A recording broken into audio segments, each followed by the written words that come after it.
Hi and welcome back to my channel. Today we're out in Spain on the beautiful Costa Blanca, and we're going to be having a look at something really special today. And when I say special, I mean almost priceless. It's up in the local town of a friend of mine, up in the town of Benissa at his workshops.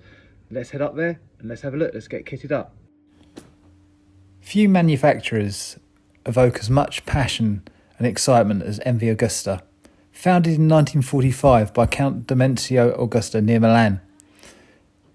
Synonymous with racing success, legendary races such as Agostini, Surtees, Howard, Reed, Hocking, Ubbiali, Provini, Sanford, to name just a few, were responsible for 37 World Championships and 34 Isle of Man TT wins. One of their most legendary bikes is what we're looking at today, the 750S. Produced from 1970 to 1975, it was an absolute work of art. Handmade production run of no more than 583 bikes worldwide. God knows how many of those survive now. Yet, here we are, actually looking at one and seeing one in the flesh. The bike itself has a 743.3cc 4-cylinder double overhead camshaft engine, has 4 Del Auto carbs, and the core of the engine is formed by the crankcase rack. The crankshaft and cylinder head and cylinder are all mounted onto that. Top speed of a bike is around about 120 miles an hour, and it produces a rather modest 72 brake horsepower at 9,200 RPM. But back in the 70s, that wasn't to be sneezed at. The gearbox is on the right hand side, which takes a little bit of getting used to, and it's a race sequence box. It's a cassette gearbox of 1 up, down 3 neutral, and the rest down, 5 speed. Strangely, rather than chain drive, the bike has a shaft drive at the back. Adds for a bit of smoothness. The frame itself is a half duplex cradle frame, forks are Suriani, and dual hydraulic disc brakes up front with a drum on the rear. The bike is no lightweight, weighing at 235 kilograms, but you only really notice that round town at lower speeds. When you're actually out on the road on it, the bike just screams for attention. It's absolutely beautiful, and anyone that knows anything about motorcycles will know exactly what it is they're looking at. The engine is ahead of its time. It's smooth, it's torquey, it pulls nicely and evenly over 4,000 RPM and beyond. The gearbox, as I say, can be a bit clunky, but it's worth it just for that sound. The sound when you open it up is absolutely intoxicating. In actual fact, this isn't a review, this is just more a description of a feeling of riding this bike, and it's something that's very hard to put into words. They're so rare, so few, they are really a unicorn. You just do not see them, and when they are available they go for ridiculous amounts of money, and one recently went for over £80,000 in auction.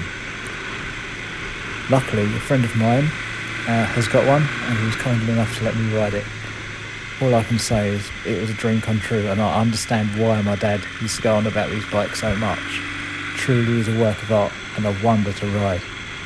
I hope you enjoyed the video. I'll be quiet now and just let you enjoy that engine note. Take care. Ride safe.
Oh, perfecto!